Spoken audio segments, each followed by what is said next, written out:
Good morning, SEA. Pastor Jordy here. Hope you had a great weekend. Hey, I haven't had a chance to say welcome back from our extended Christmas break. I hope you had a great Christmas break. I am a New Year's resolution guy. Maybe some of you are. I like fresh starts. And one of my fresh starts is I want to learn to juggle this year. If you can help me and you see me trying to juggle in the hallways, help me out. I would love some tips. I'm actually in a new office as well. That's pretty cool. Mrs. Matheson and Mrs. Tuckwood and myself are together upstairs in the new student services department, but we're going to actually feature that a little bit next week. But come say hi. Come say hi. It's really cool up here. Just so you know, it's a bit of an unofficial game, but one of our staff members, one of our teachers, has a birthday today, and another one has a birthday on Wednesday. I'm not going to tell you who they are. So maybe you should try and find that out. A couple of announcements for a special guest. Grad Bottle Drive, January 15th, all day. Just bring your bottles to the parking lot. And if you could donate them to our grad folks, that's going to help them have as best a grad as we can have this year. So that would be really great. Be an eco hero. I think you've seen that the church has brought back the compostable bins. I'm just looking at them right now. And if you could, wherever, whatever goes wherever, if you can just do that and help us out, I think that's going to be really cool. And last announcement, really, if you would like to help me, or if you're interested in kind of some post-production stuff, and we're just trying to fumble along, and I ask people for help periodically. If you're interested in kind of helping out with these videos, come see me. And we'll see what we can do. But we're hoping to expand these broadcasts a little bit. Hey, coming up is exams. I know you didn't want to hear that, but I've been thinking about that and talking to my good friend, Mrs. Matheson. Just want to bring her in, and we just thought we would help you guys out a little bit. Just some thoughts about getting ready for kind of a stressful time. You guys can do it, and we just want to give you a word. Mrs. Matheson, are you there? Hey, nice to see you. Hey. Welcome. How was your You always Christmas make me break? feel so special. Well, Yes. my Christmas break was, let's say, interesting. Interesting. Yeah. So not all good. Well, we had a visit from our friend, the coronavirus. So Oh, did you? we had a COVID Christmas, but Wow. God was good, and it was still fun. And like I have little kids, right? So they just Yeah. leave for the Wow. presents and stuff. Are you guys So, through it now?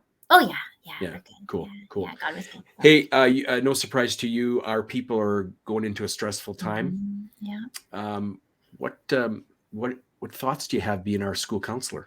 Yeah, I've had the opportunity to go into a lot of classes actually in the last couple of months just to talk about like studying and test anxiety, which has been really good. So I don't want to like repeat everything I already said necessarily, but like I think students sometimes just feel really overwhelmed when there's just a lot of things coming up at once. And with the last couple of years with COVID learning and stuff, like we haven't really had probably a regular exam break for a while, right? So I sometimes hear from students just a sense of feeling overwhelmed. I don't know if that's what you're hearing too, Pastor Jordy. But Absolutely. Yeah. There's so much going on all at the same time, and they all feel like pressure. It even feels like when you're trying to kind of relax at home, whether you're online with friends or whatever, it's not even a total break because you've got these things in your head, Yeah. What, again, we're not going to do an hour-long therapy deal here, No. but I mean, if you could give kind of one tip to kind of help us through this, what would you say? Well, when I think we're feeling really overwhelmed, sometimes it comes from a sense of where we feel like things are just out of our control. And when it comes to exams and you're feeling, oh, I've got so much to do all at once, how am I going to do it? We sometimes skip a really important step, which is to do a little bit of planning and organizing of your time. So even just writing out, okay, these are when my exams are, and then setting aside actual days and even times on those days where I'm going to study, and then hold yourself to it. Maybe have a parent hold you accountable, give them your phone, like things like that. And when you've just written it down, you've got a plan in place. I find that really helps, just to feel like, okay, I've got a sense of control here in this situation.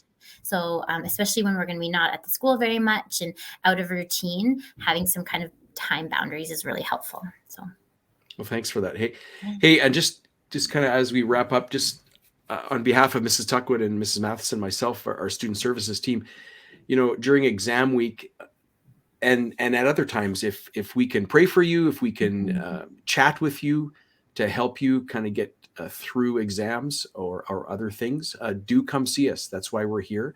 We like hanging out with you guys. We're here, happy to help.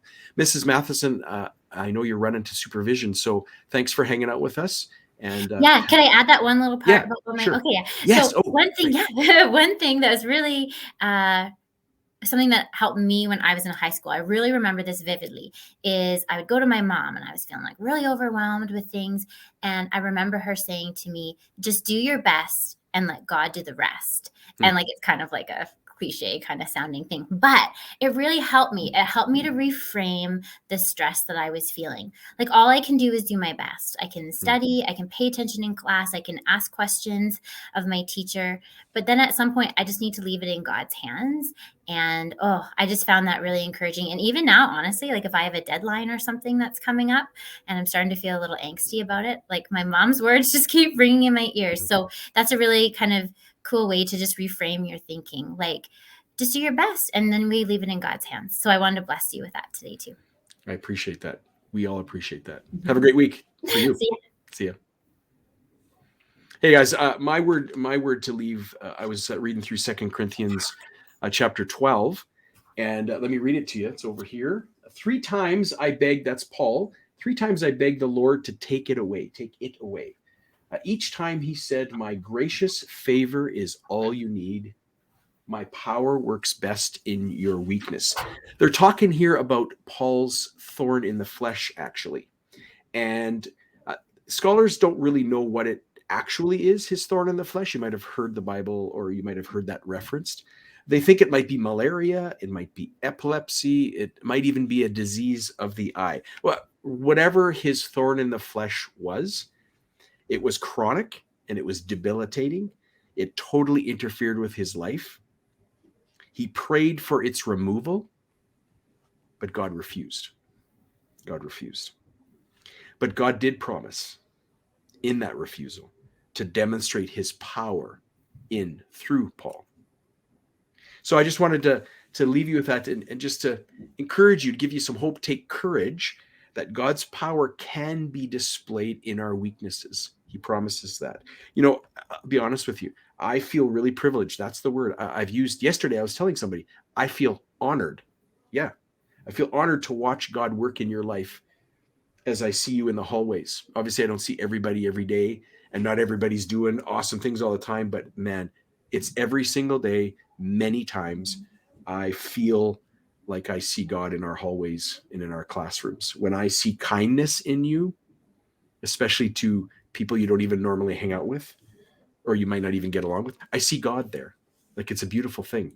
When I see joy in you, I see God. I see God lots of times. So be encouraged that, in the next couple of weeks, of course, study hard, be kind to yourself, but do remember that God is with you. He's working in you behind the scenes, whether you know it or not. He is with you, working in you.